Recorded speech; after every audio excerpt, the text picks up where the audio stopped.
జై శ్రీమన్నారాయణ. అందరికీ నమస్తే అండి.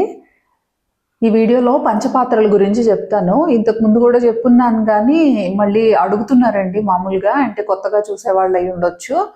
మనకి పంచపాత్రలు అంటే మన ఆచమనానికి ఒకటి, అలాగే స్వామివారి ఆచమనానికి ఒకటి పెట్టుకుంటాము. రెండిట్లో వేరువేరుగా ఉద్ధరణలు పెట్టుకుంటాం కదా. మీ దగ్గర ఏంటి అన్నీ ఉన్నాయి, చిన్న చిన్న చెంబులు, అవేంటో చెప్పండి అనేసి కమెంట్స్లో అడుగుతున్నారు. సో చెప్తాను. శ్రీ వైష్ణవ సాంప్రదాయంలో వచ్చేసి పంచపాత్రలు అని అంటే, పంచ అంటే 5 కదా, 5 పాత్రలు పెట్టుకుంటాం అన్నమాట. ఇదిగోండి, ఇట్లా నేనైతే ఇలా చిన్న చిన్న బిందెలు లాంటివి పెట్టుకున్నాను. మామూలుగా బౌల్స్ ఎట్లయినా కూడా మన కంఫర్ట్ ఎలా అయితే అలా పెట్టుకోవచ్చు. పంచలోహాల్లో ఏదో ఒక లోహంతో చేసిన పాత్రలు అయి ఉండాలి. ఇలా పెట్టుకోవాలి. శ్రీ వైష్ణవ సాంప్రదాయంలో చిన్నజీయర్ స్వామి వారు నేర్పించిన విధానం అన్నమాట ఇది. శ్రీ వైష్ణవ సాంప్రదాయంలోనే ఇంకొక విధానం ఉంది, అది ఇంకోలాగా వస్తుంది అన్నమాట. సెంటర్లో కొంచెం ఇట్లా వస్తాయి పాత్రల అమరిక అనేది, కొంచెం ఇట్లా వస్తుంది. మనకి జీయర్ స్వామి వారు శ్రీపతి స్తుతిమాలలో మనకి నేర్పించింది ఇట్లా పెట్టుకోమని చెప్పేసి 5 పాత్రలు. ఈ 5 పాత్రలు, అలాగే ఇక్కడ ఒక పాత్ర ఉండాలి. ఇట్లానే ఉండాలి, ఆర్డర్ ఇట్లానే ఉండాలి. ఎక్కడంటే ఇటు పక్కో అటు పక్కో ఆ పక్కో అట్లా కాదు, ఇక్కడే ఉండాలి. ఇంకొక పాత్ర అది ఇక్కడే ఉండాలి. ఈ విధంగా ఉండాలి.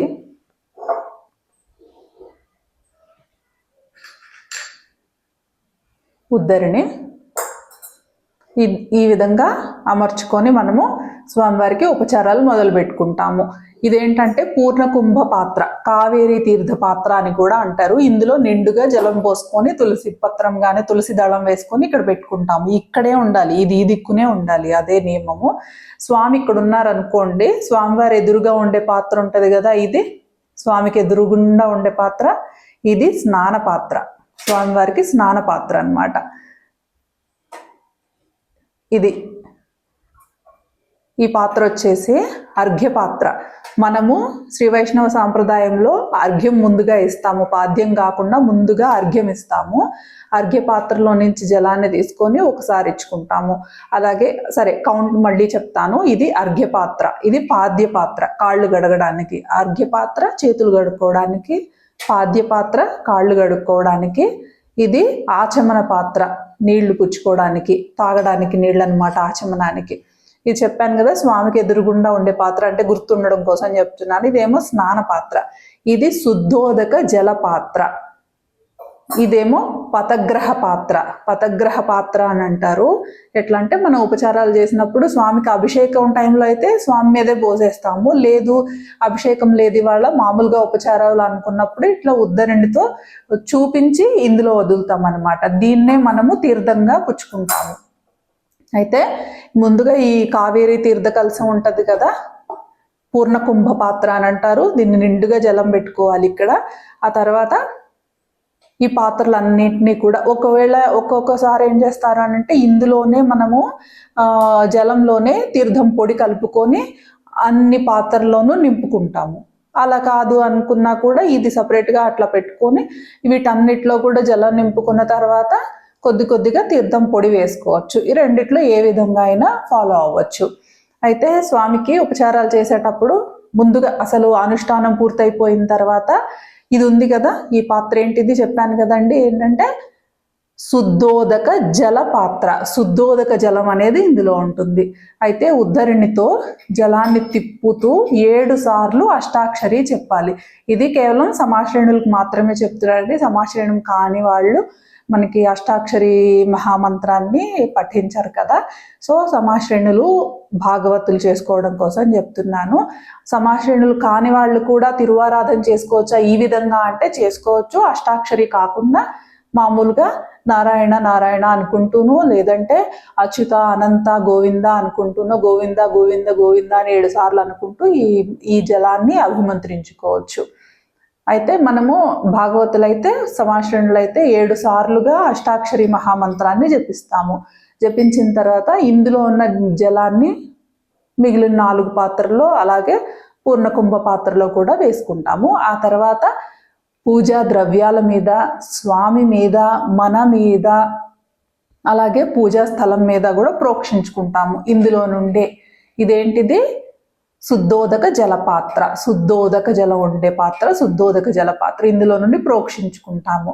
పూజా ద్రవ్యాన్ని దేవం ఆత్మానం యాగభూమ్యం సంప్రోక్ష అనుకోవాలి. యాగభూమ్యం అంటే మనం పూజ చేసే స్థలం.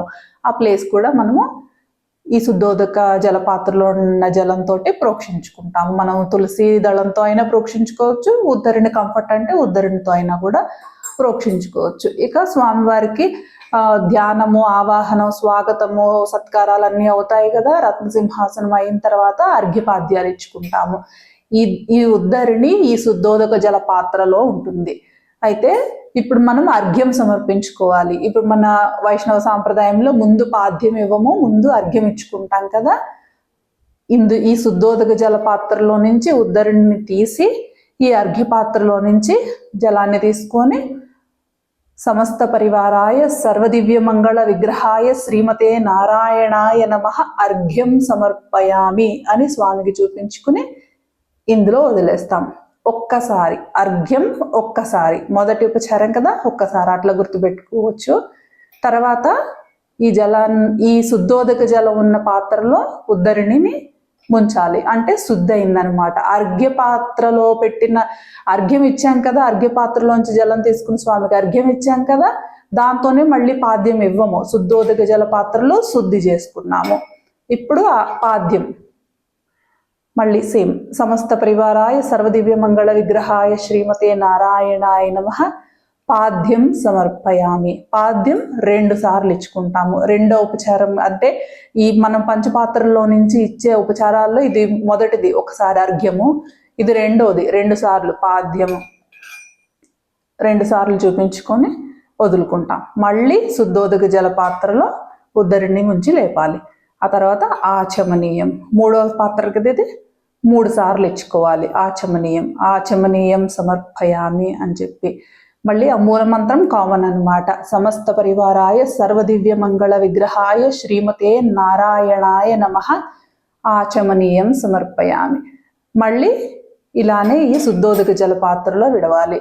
విడిచి ఇక్కడ ఒక మంత్రం ఉంటది కదా, దంతకాష్ట జిహ్వా నిర్లేఖన గండూషణ ముఖ ప్రక్షాళన తాంబూల తైలాభ్యంజన అంగోద్వర్తన ఆమలక చూర్ణ హరిద్రాలేపన స్నాన కూర్చ ప్రసారణాన్ని సమర్పయామి. అంటే స్వామికి నోరు శుభ్రం చేసి, పళ్ళు శుభ్రం చేసుకొని, దంతాలు శుభ్రం చేసి, నాలుక శుభ్రం చేసి, గండూషణం పుక్లించడానికి జలాన్ని అందించి, అలాగే స్వామికి మనకి నలుగు పెడతాం కదా, అవన్నీ చేసి ఇక స్నానానికి తీసుకెళ్తున్నాము అనే అర్థం వస్తుంది అనమాట ఈ మంత్రం మొత్తంలోను.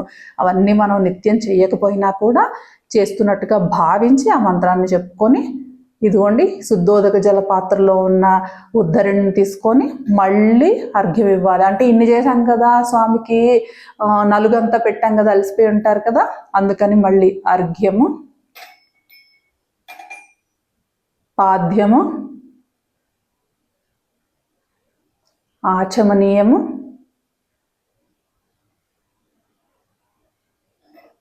ప్రతిసారి కూడా ప్రతి ఉపచారము అయిపోయిన తర్వాత ఈ శుద్ధోదక జలపాత్రలోనే మళ్ళీ ఈ ఉద్ధరిణిని పెట్టుకోవాలి. తర్వాత స్నానము ఉపచారము 5 సార్లు జలాన్ని చూపించాలి స్వామికి, 5 సార్లు అట్లా. ఆ తర్వాత ఈ కిందిలో వదిలేయడమే అనమాట ఇది. ఆ తర్వాత ఇప్పుడు స్నానం అయిపోయిన తర్వాత మళ్ళీ శుద్ధాచమనీయం అనేది ఇచ్చుకుంటాము. స్నానం చేసి స్వామి అలసిపోతారు కదా, అందుకని 3 సార్లుగా జలాన్ని సమర్పించుకుంటాము స్వామి తాగడం కోసము. ఈ ఉపచారాలు చేసే క్రమంలో మనకి ఎందులోనన్నా జలం తగ్గిందనుకోండి, ఎక్కువగా ఆచమన పాత్రలో జలం తగ్గుతుంది. ఎందుకంటే ఆచమనం 3 సార్లు కదా, ఆ 3 సార్లు ఎక్కువ సార్లు ఇవ్వాల్సి వస్తాం. 1, 2, 3, 4 చాలా సార్లు ఇవ్వాల్సి వస్తాం మనం, నైవేద్యం అయిపోయే వరకు కూడా ఇందులో ఎక్కువ. అప్పుడు దీంట్లో నుంచి రీఫిల్ చేసుకోవాలి మనము. మనకి కావేరీ తీర్థ కలసి పాత్ర ఉంది కదా, పూర్ణ కుంభ పాత్ర, ఇందులో నుండి ఇది రీఫిల్ చేసుకోవాలి. రీఫిల్ చేసుకోవడానికి ఇది ఇక్కడ ఉందన్నమాట. ఈ పాత్రలను రీఫిల్ చేసుకోవడానికి, మళ్ళీ ఇతరత్ర వాటికి ఉపయోగించకూడదు. మన చేతులు కడుక్కోవడానికి, మన ఆచమనానికి వేరుగా పెట్టుకోవాలి. ఓన్లీ నేను స్వామికి చేసే ఉపచారాలకి ఉపయోగించే పాత్రలే చెప్తున్నాను. తిరువారాధనలో అయితే ఆచార్యులకి ఆరాధన ఉంటుంది కదా, అది కొంచెం లఘు తిరువారాధనలో అయితే మనసులోనే స్మరించుకోవచ్చు. ఇప్పుడు స్వామికి ఉపచారం మొదలు పెట్టక ముందు, అంటే స్వామికి ధ్యానము ఆవాహనము ఇవి మొదలు పెట్టక ముందు మనము స్వాచార్య శ్రీహస్తేన ఆరాధనాభిముఖో భవేయం అని అంటాం కదా, దానికి ముందు స్వాచార్యులకి, ఇప్పుడు నా స్వాచార్యులు ఎవరు, చిన్నజీయర్ స్వామి వారు, వారికి ఉపచారాలు చేయాల్సి ఉంటుంది. అయితే విశేషంగా చేసుకుంటున్నాము విస్తారంగా అనుకున్నప్పుడు వారికి కూడా ఉపచారాలు అనేవి జలంతో సమర్పించుకుంటాము. అప్పుడు 2 పాత్రలు ఇక్కడ పెట్టుకుంటాం అన్నమాట. ఇప్పుడు ఆచార్యులకు చేసేటప్పుడు ఇట్లా 5 పాత్రలు పంచపాత్రలు పెట్టుకోము, మామూలుగా 2 పాత్రలు పెట్టుకుంటాము. ఆ 2 పాత్రలు అంటే ఒక పాత్రలో జలం ఉంటుంది, ఒకటేమో పతగ్రహ పాత్ర. ఆచార్యులకు కూడా ఇట్లా ఉపచారాలు చేసుకుంటూ జలాన్ని చూపించుకుంటూ ఈ పాత్రలో వదిలేసుకుంటాము. ఇక ఆచార్యులకు ఉపచారాలు చేసేటప్పుడు ఇట్లా శుద్ధోదక జలపాత్రని విడివిడిగా అర్ఘ్యపాద్య ఆచమన స్నాన పాత్రలు విడివిడిగా అయితే చెప్పలేదు. 2 పాత్రలు పెట్టుకొని ఒక దాంట్లో జలం పెట్టుకొని ఆచార్యులకి ఉపచారాలన్నీ సమర్పించుకుంటాము. అయితే లఘు తిరువారాధన నిత్యము చేసుకునే దానికి కొంచెము టైం కంజెస్టెడ్గా ఉండే వాళ్ళకైతే కూడాను మన చిన్నజీయర్ స్వామి వారు కొంచెం లఘు తిరువారాధన అని చెప్పి ఇంకొద్దిగా కంప్రెస్ చేసి చెప్పారు. అందులో వచ్చేసి ఆచార్యులకి ఉపచారాలు మనము మనసులో సమర్పించుకోవచ్చు. అంటే మనము ఎట్లా ప్రారంభిస్తామంటే, ఇప్పుడు అనుష్ఠానం పూర్తయిపోతుంది కదా, అనుష్ఠానం పూర్తయిపోయిన తర్వాత స్వామివారికి ఆచార్యులకి ఎట్లా అంటే స్వాచార్యేభ్యో నమః ధ్యాన ఆవాహనాది షోడశోపచారాన్ మనసా సమర్పయామి అని స్వాచార్యుల్ని మనసులో తలుచుకొని నమస్కారం చేసుకొని, ఇక స్వాచార్య శ్రీహస్తేన ఆరాధనాభిముఖో భవేయం అని అప్పుడు మనము స్వామివారి దగ్గరికి వెళ్ళాలన్నమాట స్వామి ఉపచారాలకి. అప్పుడు ఒక తులసి దళాన్ని చేతిలో పట్టుకొని స్వామికి మంత్రం ఉంటుంది, అది చెప్పుకొని ఇంకా ధ్యానము ఆవాహనం ఇవన్నీ చేసుకోవచ్చు. మనకు తిరువారాధన క్రమంలో అంతా ఉంది. చాలా మందికి నేను PDF పోస్ట్ చేశాను. మనకి శ్రీపతి స్తుతిమాలలో ఉన్న శ్రీపతి స్తుతిమాల PDF, అలాగే కంప్లీట్ తిరువారాధన ప్రాసెస్ కూడా అందులోనే ఉంది. శ్రీపతి స్తుతిమాలలో కూడా ఉంది మనకి కంప్లీట్ తిరువారాధన ప్రాసెస్. కానీ నేను అది తిరువారాధన వరకు ఒక 50 పేజెస్ సపరేట్ చేసుకొని పెట్టుకున్నాను. ఆ లింక్ కూడా ప్రొవైడ్ చేశాను. ఎవరికైనా కావాలంటే నేను మన కమ్యూనిటీ పోస్ట్లో ఈరోజు పెట్టేస్తాను, అక్కడ నుండి మీరు డౌన్లోడ్ చేసుకోవచ్చు. నాకు గూగుల్ డ్రైవ్ నుండి డౌన్లోడ్ చేసుకొని యూజ్ చేసుకోవచ్చు. తెలుగు స్క్రిప్ట్ అన్నమాట అంతా కూడా. సో ఇట్లా పంచపాత్రలు వైష్ణవ సాంప్రదాయంలో ఇట్లా 5 పాత్రలను పెట్టుకొని కావేరీ తీర్థ కలశము పతగ్రహ పాత్ర ఇట్లా పెట్టుకొని మనము స్వామివారికి ఉపచారాలు అనేవి సమర్పించుకుంటాము. ఒక్కటి పెట్టుకొని దాంట్లోంచి కాకుండా ఇట్లా చేసుకుంటాము. సో ఇది కారణం. నేను 5 పాత్రలు ఇలా చిన్ని బిందెలు ఉన్నాయి కదా, ఇవి 5 పెట్టుకొని చేసుకోవడానికి కారణం అయితే ఇదనమాట. ఇవి 5 కూడా ఇట్లా పళ్ళెంలో పెట్టాలా ప్లేట్లో అంటే అక్కర్లేదు, ఇట్లా స్టూల్ మీద డైరెక్ట్గా అయినా పెట్టేయచ్చు. నేను మామూలుగా ఉంది కదా అని చెప్పేసి ఇది వాడుకుంటున్నాను అంతే. సో ఇంకొకటి వచ్చేసి స్వామివారిది మనకి శ్రీపాద తీర్థము. ఇప్పుడు అనుష్ఠానం పూర్తయ్యేటప్పటికి ఆచార్యుల శ్రీపాద తీర్థాన్ని పుచ్చుకోవాలి కదా, అది కలుపుకోవడానికి ఒక గోకర్ణం ఉండాలి. ఆ గోకర్ణం బదులుగా నేను ఇది ప్రమిద పెట్టుకున్నాను సరిపోతుందని. 2 సార్లుగా ఆచార్యుల శ్రీపాద తీర్థం తీసుకుంటాము. స్వామివారి తీర్థం ఉంటుంది కదా ఇక్కడ కలెక్ట్ అయ్యింది, ఇది మాత్రం 3 సార్లు. ఆచార్యులది 2 సార్లు, ఇదేమో 3 సార్లు అనమాట. ఇప్పుడు సపోజ్ మనం విడిగా 2 పాత్రలు పెట్టుకొని జలంతో, ఇప్పుడు మనసులో స్వాచార్యులకి ఆరాధన కాకుండా, అంటే మనకి మనసులో స్వాచార్యులకి ఉపచారాలు కాకుండా మనం పాత్రలు పెట్టుకుని చేసుకునే పక్షంలో అయితే అవి కూడా 2 సార్లుగా పుచ్చుకోవాల్సి ఉంటుంది. ఆచార్యులు తీర్థం ఎప్పుడు 2 సార్లు, స్వామివారివి 3 సార్లు, అది గుర్తుపెట్టుకోవాలి. ఇప్పుడు మనం గుళ్ళోకి వెళ్ళి తీర్థం పుచ్చుకుంటున్నా కూడా ఒకసారి ఇస్తే కాదు, 3 సార్లు ఇచ్చే వరకు ఆగండి. మళ్ళీ మూడు కూడా ఒకేసారి పోసేసి అట్లా వద్దు. ఒకసారి పుచ్చుకోవాలి, మళ్ళీ అడగాలి, మళ్ళీ పుచ్చుకోవాలి, మళ్ళీ అడగాలి, మళ్ళీ పుచ్చుకోవాలి, అట్లా 3 సార్లు పుచ్చుకోవాలి. తీర్థం పుచ్చుకున్న తర్వాత చేతిని బట్టలకు పూసుకోవడము తలకు పూసుకోవడం చేయకూడదు. చేతిలో ఒక కర్చీఫ్ మెయింటైన్ చేయడం మంచిది, దానికి తుడుచుకోవాలి, లేదంటే చేయి కడుక్కోవాలి. ఎంగిలవ్వకూడదు మన ఒంటికి, బట్టలకు కానీ తలకు కానీ. ఎప్పుడూ తీర్థం పుచ్చుకున్న తర్వాత ఆ చేతిని రుద్దుకోకూడదు. అయితే ఇందులో నేను తీర్థవట్టితో నేను శ్రీపాద తీర్థం కలుపుకుంటాను. అయితే ఇది కూడా అడిగారు. ఈ చిన్నజీయర్ స్వామి వారు ప్రసాదించిన గొప్ప వరం అన్నమాట. ఇవి జీయర్ స్వామి వారి స్వాచార్యుల శ్రీపాదుకలు.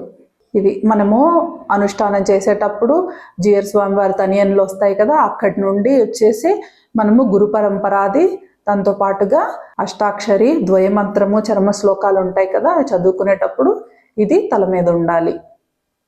స్వామివారి పాదుకలు అన్నమాట ఇవి. జీయర్ స్వామివారి, నా స్వాచార్యుల పాదుకలు, ఆచార్యుల తిరువడిగళ్ళు అని అంటారు. ఇది వచ్చేసి తీర్థవటి. ఈ తీర్థవటి ఎట్లాగానంటే ద్వయమంత్రం ఉంటుంది కదా, అష్టాక్షరి అయిపోయిన తర్వాత ద్వయమంత్రం చదువుతాం కదా, ఆ ద్వయమంత్రం చదివేటప్పుడు ఇట్లా మధ్యవేలితో, కుడి చేతి మధ్యవేలితో కొంచెం రాస్తే కొంచెం తెల్లగా అంటుంది కదా తీర్థవటి, అది ఈ జలంలో ఇక్కడ ద్వయమంత్రాన్ని పఠిస్తాం అన్నమాట.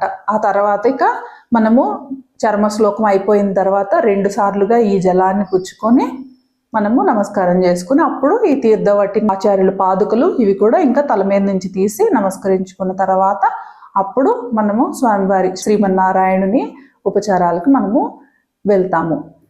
సో ఇవి కూడా అడిగారు, ఈ క్లాత్ ఏంటి, ఈ చాక్ పీస్ ఏంటి అని చెప్పేసి.